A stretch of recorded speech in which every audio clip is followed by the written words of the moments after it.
রাজ্য জুড়ে ডেঙ্গির ভয়াবহ প্রকোপ। চলতি মরশুমে ডেঙ্গিতে মৃতের সংখ্যা বেড়ে হলো 7। হু হু করে বাড়ছে আক্রান্তের সংখ্যা। সংক্রমণ বাড়ছে মহানগর কলকাতায়ও। দেখুন আমাদের এক রিপোর্ট। এডিনো ভাইরাসের পর এবার ডেঙ্গির প্রকোপ।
কিন্তু প্রাণটা তো ফিরে আসবে না।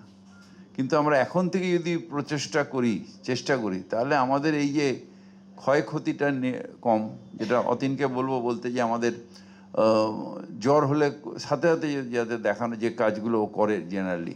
কাউন্সিলরের কাজ হচ্ছে মানুষের সাথে যোগাযোগ রাখা এবং মানুষের সুবিধা অসুবিধাতে নিজের সাথে ওটাকে জড়িয়ে নেওয়া।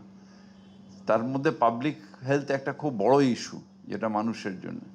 এটাও কাউন্সিলর। সে কাউন্সিলর আনপপুলার হয়ে যাবে যদি সে মানুষের সব ব্যাপারে না থাকে, বিশেষ করে পাবলিক হেলথের ব্যাপারে যদি না থাকে। Bureau report, NKTV Bangla.